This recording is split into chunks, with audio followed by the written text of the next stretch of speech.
Malam ni guys, tiba-tiba rajin lagi pun keinginan suami guys, kita buat manisan carrot guys, daripada sayur lobak guys. Okay,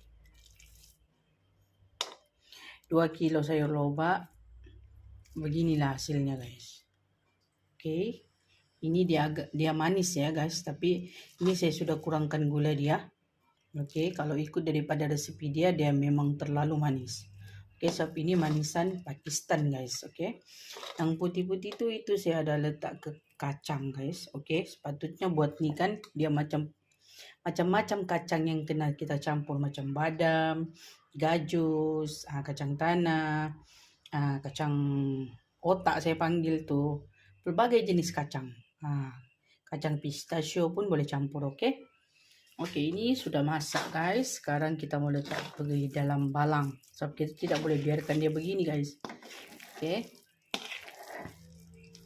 Ini baru saja masak guys. Berasap-asap lagi. Okey.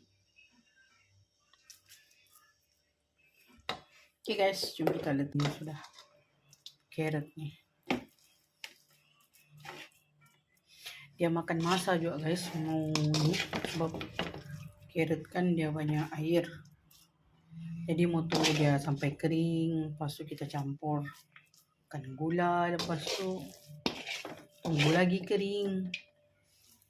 Proses dia agak panjang guys.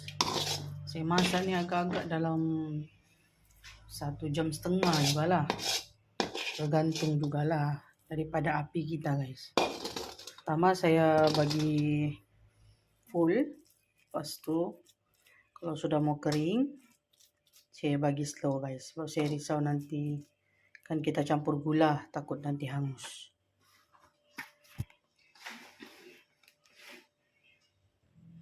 Oke guys, alhamdulillah kita dapat 2 kilo carrot, dapat 2 balang guys. Oke.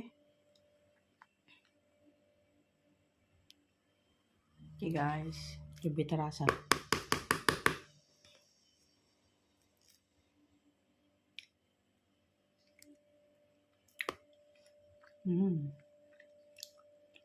Sedap guys. Oke guys, bye bye.